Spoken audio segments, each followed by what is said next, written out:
નમસ્કાર, આપ જોઈ રહ્યા છો સ્વરાજના સંગ્રામ, જ્યાં આજે બીજા તબક્કાનું મતદાન થઈ રહ્યું છે એવું કહી શકાય, કારણ કે આજે જિલ્લા અને તાલુકા પંચાયત માટે મતદાન થઈ રહ્યું છે સ્વરાજના સંગ્રામમાં। ત્યારે અત્યાર સુધીમાં મતદાને જોરદાર પ્રતિસાદ મળ્યો છે। પ્રથમ 4 કલાકમાં જ 15% મતદાન નોંધાયું છે। ગ્રામ્ય વિસ્તારોમાં બમ્પર મતદાનના એંધાણ છે। જિલ્લા તાલુકા પંચાયતમાં 15% જેટલું મતદાન નોંધાયું તો નગરપાલિકાઓમાં 10% જેટલું મતદાન નોંધાયું છે। ग्राम्य विस्तारों मतदारों में उत्साह। नर्मदा में सौथी वधु 15.2% मतदान नोंधाયું। जामनगर में 14.2% मतदान तो वलसाड में पण 14% मतदान नोंधाયું। મહેસાણા में 13% मतदान नोंधाયું तो अरवल्ली में 12% જેટલું मतदान नोंधाયું। साबरकांठा में 11.6% मतदान नोंधाયું।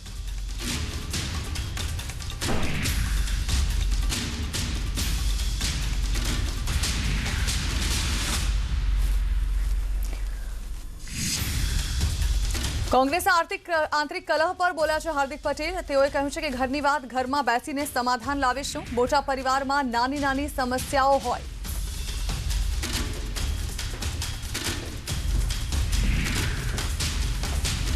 जाते जेटली पण मेहनत गुजरातना लोकोना हितो माटे करवानी ते मैं खूब करी छे। नाना मोटा परेशानीओ हशे, इश्यू हशे, मारा घरनी समस्या है, मारा घरनी समस्या ने घर में बेसीने सुलझावी दईश। मानो छो के पार्टी में घरमां नाना मोटा इश्यू छतांय मोटो परिवार होय या नाना मोटा परेशानीनो सामनो करवो पड़तो होय छे, पण स्वाभाविक रीते घरनी वात छे तो घरमां वात पती जशे, मने पूरो भरोसो छे।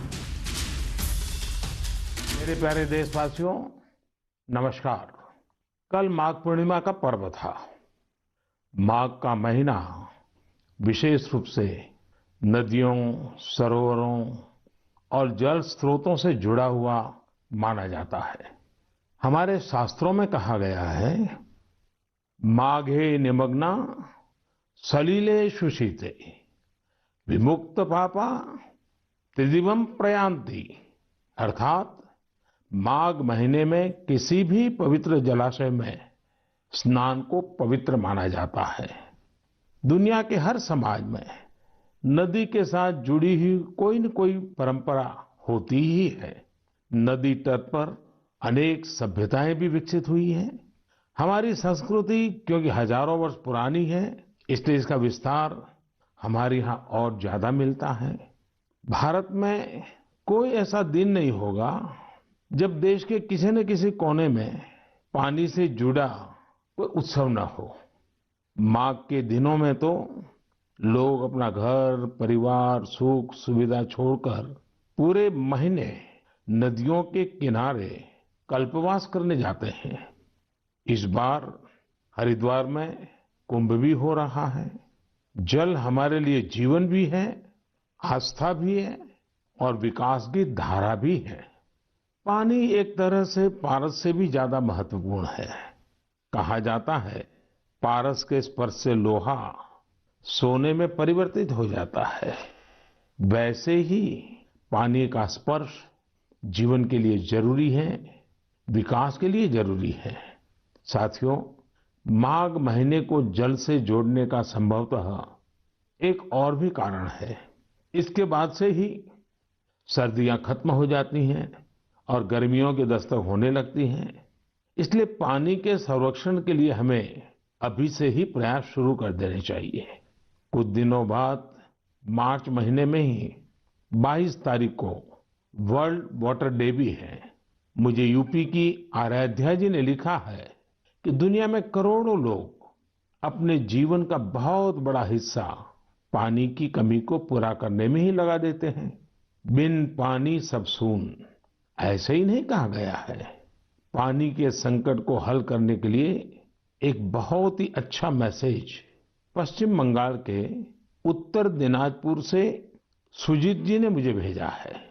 सुजीत जी ने लिखा है कि प्रकृति ने जल के रूप में हमें एक सामूहिक उपहार दिया है, इसलिए इसे बचाने की जिम्मेदारी भी सामूहिक है। ये बात सही है। जैसे सामूहिक उपहार है, वैसे ही सामूहिक उत्तरदायित्व भी है। सुजीत जी की बात बिल्कुल सही है। नदी, तालाब, झील, वर्षा या जमीन का पानी, ये सब हर किसी के लिए है। साथियों, एक समय था जब गांव में कुएं, पोखर, इनकी देखभाल सब मिलकर करते थे। अब ऐसा ही एक प्रयास तमिलनाडु के तिरुवन्नामलाई में हो रहा है। यहाँ स्थानीय लोगों ने अपने कुओं को संरक्षित करने के लिए अभियान चलाया हुआ है। ये लोग अपने इलाके में वर्षों से बंद पड़े सार्वजनिक कुओं को फिर से जीवित कर रहे हैं। मध्य प्रदेश के अगरोदा गांव की बबीता राजपूत जी भी जो कर रही है, उससे आप सभी को प्रेरणा मिलेगी। बबीता जी का गांव बुंदेलखंड में है। उनके गांव के पास कभी एक बहुत बड़ी झील थी जो सूख गई थी। उन्होंने गांव की ही दूसरी महिलाओं को साथ लिया और झील तक पानी ले जाने के लिए एक नहर बना दी। इस नहर से बारिश का पानी सीधे झील में जाने लगा। अब ये झील पानी से भरी रहती है। साथियों, उत्तराखंड के बागेश्वर में रहने वाले जगदीश कुनियाल जी का काम भी बहुत कुछ सिखाता है। जगदीश जी का गांव और आसपास का क्षेत्र पानी की जरूरतों के लिए एक प्राकृतिक स्रोत पर निर्भर था, लेकिन कई साल पहले ये स्रोत सूख गया। इससे पूरे इलाके में पानी का संकट गहराता चला गया। जगदीश जी ने इस संकट का हल वृक्षारोपण से करने की ठानी। उन्हें पूरे इलाके में गांव के लोगों के साथ मिलकर हजारों पेड़ लगाए और आज उनके इलाके का सूख चुका वो जल स्रोत फिर से भर गया है। साथियों, पानी को लेकर हमें इसी तरह अपनी सामूहिक जिम्मेदारियों को समझना होगा। भारत के ज्यादातर हिस्सों में मई जून में बारिश शुरू होती है। क्या हम अभी से अपने आसपास के जल स्रोतों की सफाई के लिए, वर्षा जल के संचयन के लिए 100 दिन का कोई अभियान शुरू कर सकते हैं? इसी सोच के साथ अब से कुछ दिन बाद जल शक्ति मंत्रालय द्वारा भी जल शक्ति अभियान कैच द रेन भी शुरू किया जा रहा है। इस अभियान का मूल मंत्र है catch the rain where it falls when it falls. हम अभी से जुटेंगे। हम पहले से जो रेन वाटर हार्वेस्टिंग सिस्टम है उन्हें दुरुस्त करवा लेंगे। गांवों में, तालाबों में, पोखरों की सफाई करवा लेंगे। जल स्रोतों तक जा रहे पानी के रास्ते की रुकावटें दूर कर लेंगे तो ज्यादा से ज्यादा वर्षा जल का संचयन कर पाएंगे। मेरे प्यारे देशवासियों, जब भी माघ महीने और इसके आध्यात्मिक सामाजिक महत्व की चर्चा होती है तो ये चर्चा एक नाम के बिना पूरी नहीं होती। ये नाम है संत रविदास जी का। माघ पूर्णिमा के दिन ही संत रविदास जी की जयंती होती है। आज भी संत रविदास जी के शब्द, उनका ज्ञान हमारा पथ प्रदर्शन करता है। उन्होंने कहा था, एकई माटी के सब भांडे, सबका एको सृजनहार। रविदास व्यापई एकई घट भीतर, सबको एकई घड़े कुम्हार। हम सभी एक ही मिट्टी के बर्तन हैं, हम सभी को एक ने ही गढ़ा है। संत रविदास जी ने समाज में व्याप्त विकृतियों पर हमेशा खुलकर अपनी बात कही। उन्होंने इन विकृतियों को समाज के सामने रखा, उसे सुधारने की राह दिखाई।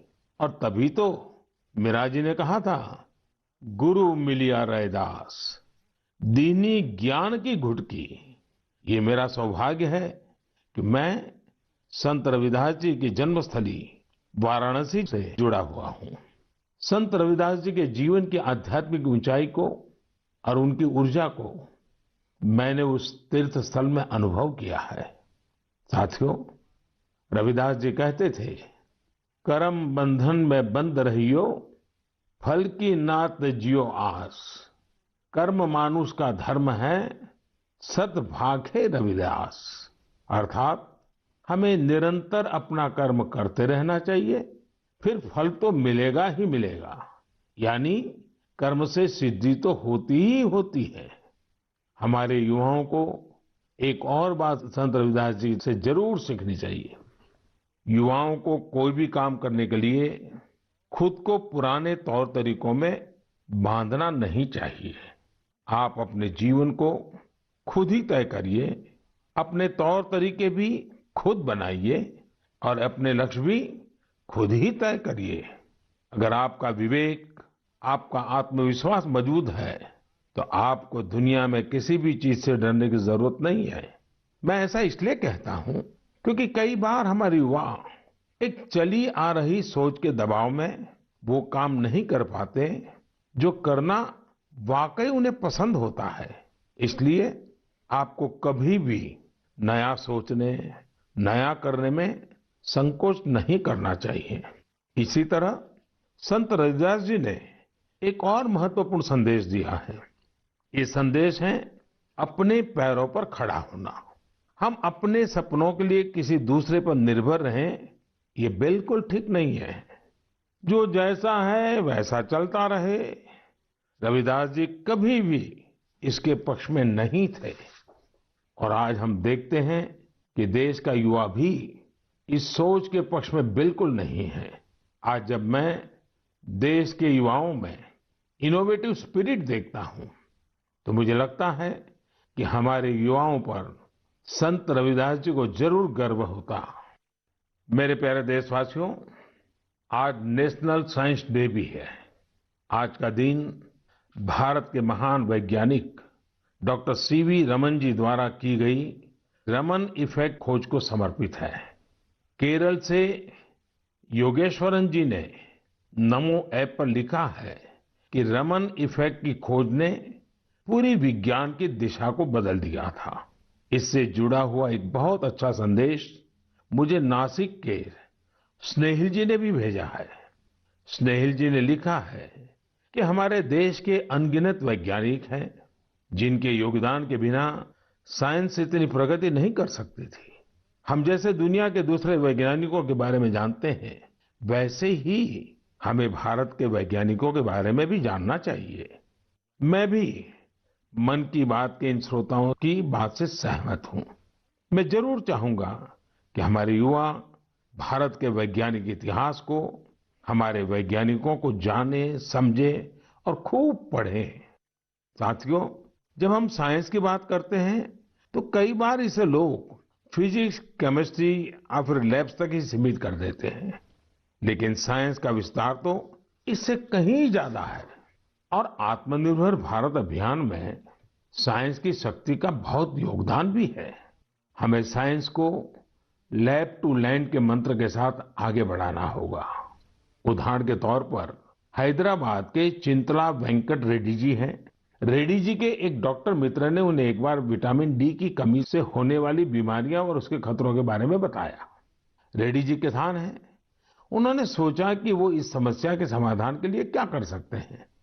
इसके बाद उन्होंने मेहनत की और गेहूं, चावल की ऐसी प्रजातियों को विकसित की जो खास तौर पर विटामिन डी से युक्त है। इसी महीने उन्हें World Intellectual Property Organization Geneva से पेटेंट भी मिली है। ये हमारी सरकार का सौभाग्य है कि वेंकट रेड्डी जी को पिछले साल पद्मश्री से भी सम्मानित किया था। ऐसे ही बहुत इनोवेटिव तरीके से लद्दाख के उर्गेन फुत्सौग भी काम कर रहे हैं। उर्गेन जी इतनी ऊंचाई पर ऑर्गेनिक तरीके से खेती करके करीब 20 फसलें उगा रहे हैं, वो भी साइक्लिक तरीके से।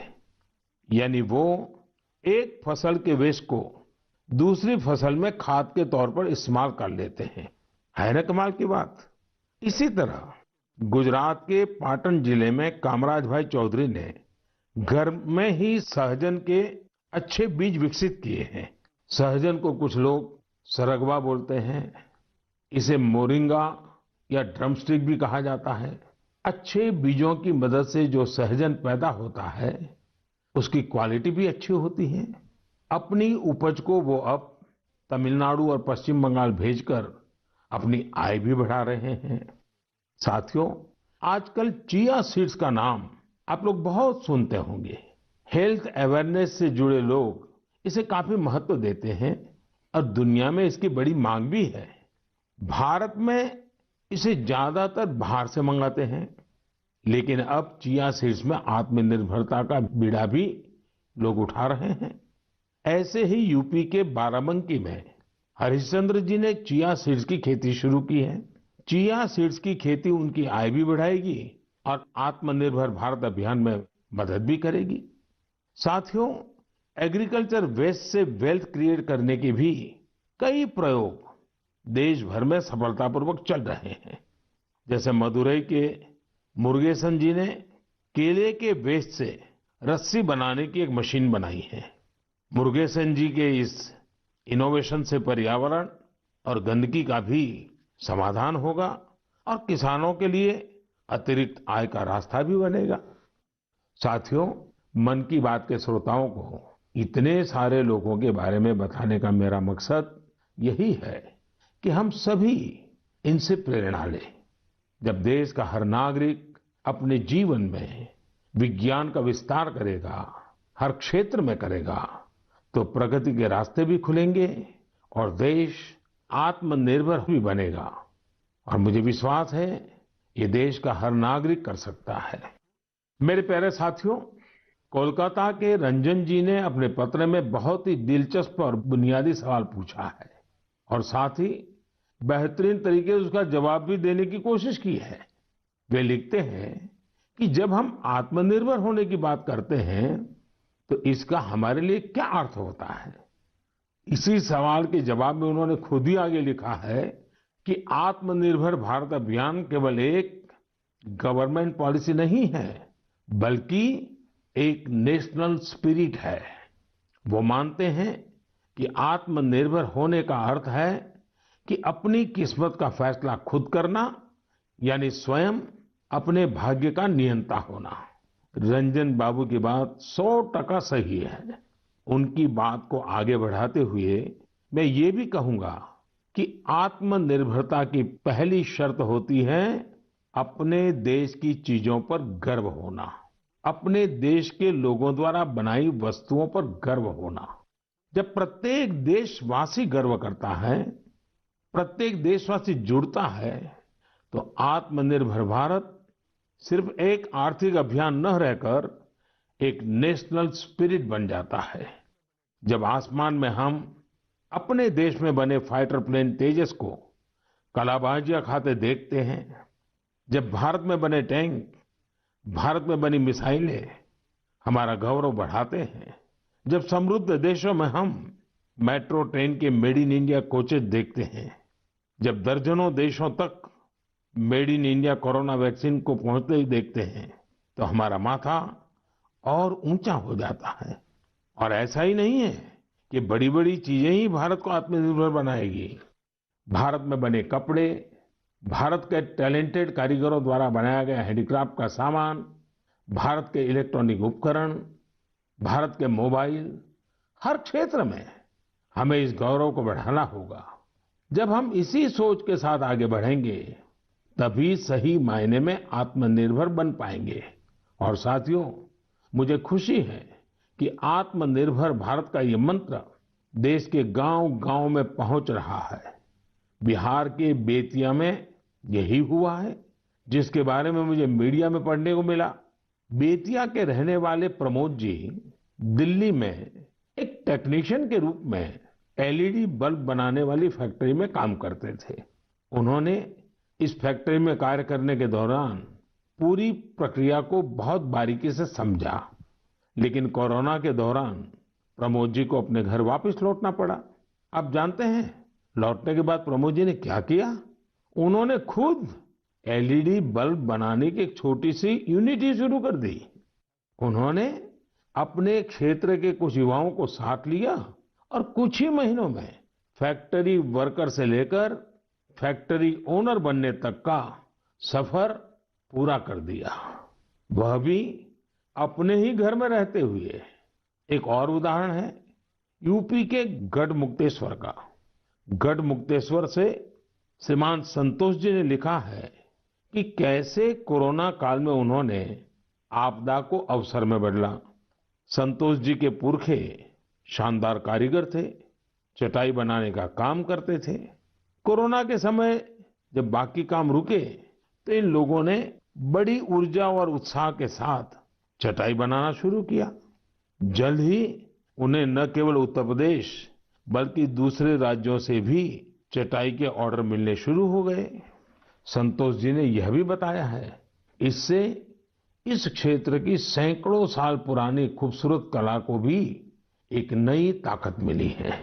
साथियों, देश भर में ऐसे कई उदाहरण हैं जहां लोग आत्मनिर्भर भारत अभियान में इसी तरह अपना योगदान दे रहे हैं। आज यह एक भाव बन चुका है जो आम जनों के दिलों में प्रवाहित हो रहा है। मेरे प्यारे देशवासियों, मैंने नमो ऐप पर गुड़गांव निवासी मयूर की एक इंटरेस्टिंग पोस्ट देखी। वे पैशनेट बर्ड वॉचर और नेचर लवर है। मयूर जी ने लिखा है कि मैं तो हरियाणा में रहता हूं, लेकिन मैं चाहता हूं कि आप असम के लोगों और विशेष रूप से काजीरंगा के लोगों की चर्चा करें। मुझे लगा कि मयूर जी राइनोज के बारे में बात करेंगे, जिन्हें वहां का गौरव कहा जाता है। लेकिन मयूर जी ने काजीरंगा में वाटरफाउल्स की संख्या में हुई बढ़ोतरी को लेकर असम के लोगों की सराहना के लिए कहा है। मैं ढूंढ रहा था कि हम वाटरफाउल्स को साधारण शब्दों में क्या कह सकते हैं, तो एक शब्द मिला, जल पक्षी। ऐसे पक्षी जिनका बसेरा पेड़ों पर नहीं पानी पर होता है, जैसे बतख वगैरह। Kaziranga national park and tiger reserve authority कुछ समय से एनुअल वाटरफाउल सेंसस करती आ रही है। इस सेंसस से जल पक्षियों की संख्या का पता चलता है और उनके पसंदीदा हैबिटेट की जानकारी मिलती है। अभी 2-3 सप्ताह पहले ही सर्वे फिर हुआ है। आपको भी ये जानकर खुशी होगी कि इस बार जल पक्षियों की संख्या पिछले वर्ष की तुलना में करीब 175% ज्यादा आई है। इस सेंसस के दौरान काजीरंगा नेशनल पार्क में बर्ड्स की कुल 112 स्पीशीज को देखा गया है। इनमें से 58 स्पीशीज यूरोप, सेंट्रल एशिया और ईस्ट एशिया सहित दुनिया के विभिन्न हिस्सों से आए विंटर माइग्रेंट्स है। इसका सबसे महत्वपूर्ण कारण यह है कि यहाँ बेहतर वाटर कंजर्वेशन होने के साथ ह्यूमन इंटरफियरेंस बहुत कम है। वैसे कुछ मामलों में पॉजिटिव ह्यूमन इंटरफियरेंस भी बहुत महत्वपूर्ण होता है। असम के श्री जादव पायेंग को ही देख लीजिए। आप में से कुछ लोग उनके बारे में जरूर जानते होंगे। अपने कार्यों के लिए उन्हें पद्म सम्मान मिला है। श्री जादव पायेंग वो शख्स हैं जिन्होंने असम में मजुली आइलैंड में करीब 300 हेक्टेयर प्लांटेशन में अपना सक्रिय योगदान दिया है। वे वन संरक्षण के लिए काम करते रहे हैं और लोगों को प्लांटेशन एवं बायोडायवर्सिटी के कंजर्वेशन को लेकर प्रेरित करने में भी जुटे हुए हैं। साथियों, असम में हमारे मंदिर भी प्रकृति के संरक्षण में अपनी अलग ही भूमिका निभा रहे हैं। यदि आप हमारे मंदिरों को देखेंगे तो पाएंगे कि हर मंदिर के पास तालाब होता है। हजो स्थित हयाग्रीव मधेब मंदिर, सोनितपुर के नागशंकर मंदिर और गुवाहाटी में स्थित उग्रतारा टेम्पल के पास इस प्रकार के कई तालाब हैं। इनका उपयोग विलुप्त होते कछुओं की प्रजातियों को बचाने के लिए किया जा रहा है। असम में कछुओं की सबसे अधिक प्रजातियां पाई जाती हैं। मंदिरों के ये तालाब कछुओं के संरक्षण, प्रजनन और उनके बारे में प्रशिक्षण के लिए एक बेहतरीन स्थल बन सकते हैं। मेरे प्यारे देशवासियों, कुछ लोग समझते हैं कि इनोवेशन करने के लिए आपका साइंटिस्ट होना जरूरी है। कुछ सोचते हैं कि दूसरों को कुछ सिखाने के लिए आपका टीचर होना जरूरी है। इस सोच को चुनौती देने वाले व्यक्ति हमेशा सराहनीय होते हैं।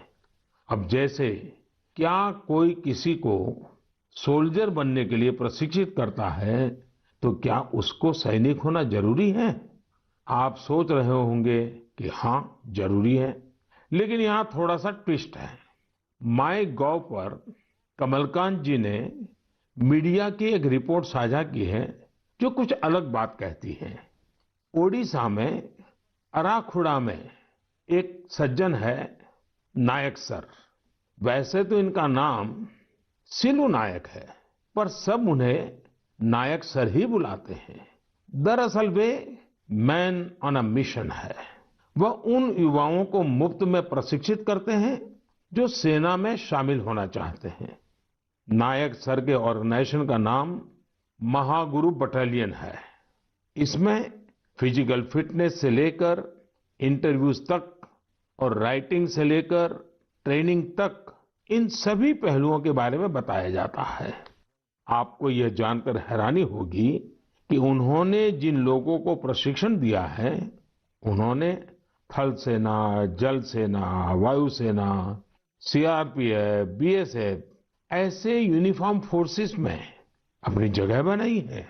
वैसे आप ये जानकर भी आश्चर्य से भर जाएंगे कि सिलू नायक जी ने खुद उड़ीसा पुलिस में भर्ती होने के लिए प्रयास किया था, लेकिन वो सफल नहीं हो पाए। इसके बावजूद उन्होंने अपने प्रशिक्षण के दम पर अनेक युवाओं को राष्ट्र सेवा के योग्य बनाया है। आइए हम सब मिलकर नायक सर को शुभकामना दें कि वह हमारे देश के लिए और अधिक नायकों को तैयार करें। साथियों, कभी-कभी बहुत छोटा और साधारण सा सवाल भी मन को झकझोर जाता है। ये सवाल लंबे नहीं होते हैं, बहुत सिंपल होते हैं, फिर भी वे हमें सोचने पर मजबूर कर देते हैं। कुछ दिन पहले हैदराबाद की अपर्णा रेड्डी जी ने मुझसे ऐसा ही एक सवाल पूछा। उन्होंने कहा कि आप इतने साल से पीएम है, इतने साल सीएम रहे, क्या आपको कभी लगता है कि कुछ कमी रह गई? अपर्णा जी का सवाल बहुत सहज है, लेकिन उतना ही मुश्किल भी। मैंने इस सवाल पर विचार किया और खुद से कहा, मेरी एक कमी ये रही कि मैं दुनिया की सबसे प्राचीन भाषा तमिल सीखने के लिए बहुत प्रयास नहीं कर पाया। मैं तमिल नहीं सीख पाया। यह एक ऐसी सुंदर भाषा है जो दुनिया भर में लोकप्रिय है। बहुत से लोगों ने मुझे तमिल लिटरेचर की क्वालिटी और इसमें लिखी गई कविताओं की गहराई के बारे में बहुत कुछ बताया है। भारत ऐसी अनेक भाषाओं की स्थली है जो हमारी संस्कृति और गौरव का प्रतीक है। भाषा के बारे में बात करते हुए मैं एक छोटी सी इंटरेस्टिंग क्लिप आप सबके साथ साझा करना चाहता हूँ। भवतां सर्वेषां हार्दं हार्दं स्वागतम् अस्ति। एकता मूर्त्याः दक्षिणतः सातपुला पर्वतमाला अस्ति। एकता मूर्त्याः वामतः विन्ध्याचल पर्वतमाला अस्ति। एकता मूर्त्याः नर्मदा नदीस्य उपरि भागे वर्तते। अहम् एकता मूर्त्याः कार्यकर्ता अस्ति। सरदार वल्लभभाई पटेलः लोह पुरुषः इति उच्यते। दरअसल अभी जो आप सुन रहे थे वो स्टैच्यू ऑफ यूनिटी पर एक गाइड संस्कृत में लोगों को सरदार पटेल की दुनिया की सबसे ऊंची प्रतिमा के बारे में बता रही है। आपको जानकर खुशी होगी कि केवड़िया में 15 से ज्यादा गाइड धारा प्रवाह संस्कृत में लोगों को गाइड करते हैं। अब मैं आपको एक और आवाज सुनवाता हूँ। कन्निकं प्रक्षेपकाय कान्हा ब्रह्मचारी कन्मुकं प्रक्षिप्तवान् तदा शास्त्रा संस्कृत महाविद्यालय से दलनायकः अखिलेश पाण्डेयः तीव्रगत्या कन्मुफलकेन कन्मुकं पालितं तदा आकाशमार्गेण उड्डयन् कन्मुकं सीमारेखातः बहिर्गतं ततः खड्गधावनं तेषां कोशे खड्गधावनं। आप भी इसे सुनकर हैरान हो गए होंगे। दरअसल ये संस्कृत में की जा रही क्रिकेट कमेंट्री है। वाराणसी में संस्कृत महाविद्यालयों के बीच एक क्रिकेट टूर्नामेंट होता है। ये महाविद्यालय है शास्त्रार्थ महाविद्यालय, स्वामी वेदांती वेद विद्यापीठ, श्री ब्रह्मवेद विद्यालय और इंटरनेशनल चंद्रमौली चैरिटेबल ट्रस्ट। इस टूर्नामेंट के मैचों के दौरान कमेंट्री संस्कृत में भी की जाती है। अभी मैंने उस कमेंट्री का एक बहुत ही छोटा सा हिस्सा आपको सुनाया। यही नहीं, इस टूर्नामेंट में खिलाड़ी और कमेंटेटर पारंपरिक परिधान में नजर आते हैं। यदि आपको एनर्जी, एक्साइटमेंट, सस्पेंस सब कुछ एक साथ चाहिए तो आपको खेलों की कमेंट्री सुननी चाहिए। टीवी आने से बहुत पहले स्पोर्ट्स कमेंट्री ही वो माध्यम थी जिसके जरिए क्रिकेट और हॉकी जैसे खेलों का रोमांच देश भर के लोग महसूस करते थे। टेनिस और फुटबॉल मैचों की कमेंट्री भी बहुत अच्छी तरह से पेश की जाती है। हमने देखा है कि जिन खेलों में कमेंट्री समृद्ध है उनका प्रचार प्रसार बहुत तेजी से होता है। हमारे यहाँ भी बहुत से भारतीय खेल हैं लेकिन उनमें कमेंट्री कल्चर नहीं आया है और इस वजह से वो लुप्त होने की स्थिति में है। मेरे मन में एक विचार है, क्यों न अलग अलग स्पोर्ट्स और विशेषकर भारतीय खेलों की अच्छी कमेंट्री अधिक से अधिक भाषाओं में हो। हमें इसे प्रोत्साहित करने के बारे में जरूर सोचना चाहिए। मैं खेल मंत्रालय और प्राइवेट संस्थान के सहयोगियों से इस बारे में सोचने का आग्रह करूंगा। मेरे प्यारे युवा साथियों, आने वाले कुछ महीने आप सबके जीवन में विशेष महत्व रखते हैं। अधिकतर युवा साथियों के एग्जाम्स, परीक्षाएं होगी। आप सबको याद है ना, वॉरियर बनना है, वॉरियर नहीं। हंसते हुए एग्जाम देने जाना है और मुस्कुराते हुए लौटना है। किसी और से नहीं, अपने आप से ही स्पर्धा करनी है। पर्याप्त नींद भी लेनी है और टाइम मैनेजमेंट भी करना है। खेलना भी नहीं छोड़ना है, क्योंकि जो खेले वो खिले। रिवीजन और याद करने के स्मार्ट तरीके अपनाने हैं। यानी कुल मिलाकर इन एग्जाम्स में अपने बेस्ट को बाहर लाना है। आप सोच रहे होंगे यह सब होगा कैसे? हम सब मिलकर यह करने वाले हैं। हर वर्ष की तरह इस वर्ष भी हम सब करेंगे परीक्षा पे चर्चा।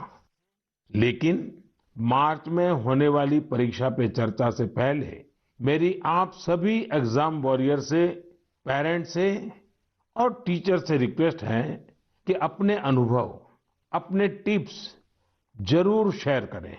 आप MyGov पर शेयर कर सकते हैं, नरेंद्र मोदी ऐप पर शेयर कर सकते हैं। इस बार की परीक्षा पे चर्चा में युवाओं के साथ साथ पेरेंट्स और टीचर्स भी आमंत्रित है।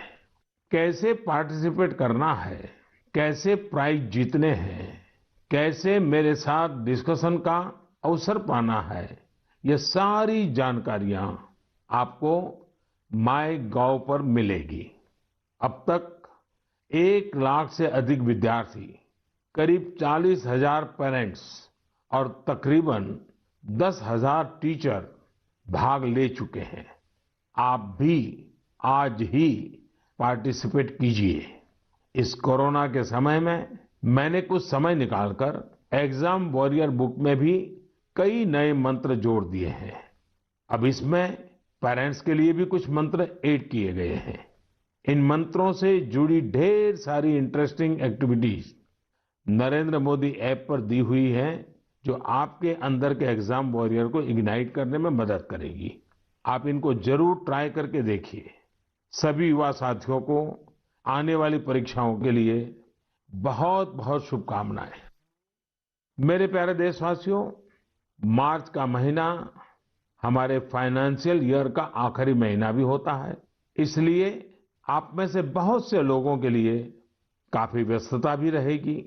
अब जिस तरह से देश में आर्थिक गतिविधियां तेज हो रही हैं, उससे हमारे व्यापारी और उद्यमी साथियों की व्यस्तता भी बहुत बढ़ रही है। इन सारे कार्यों के बीच हमें कोरोना से सावधानी कम नहीं करनी है। आप सब स्वस्थ रहेंगे, खुश रहेंगे, कर्तव्य पथ पर डटे रहेंगे तो देश तेजी से आगे बढ़ता रहेगा। आप सभी को त्योहारों की अग्रिम शुभकामनाएं।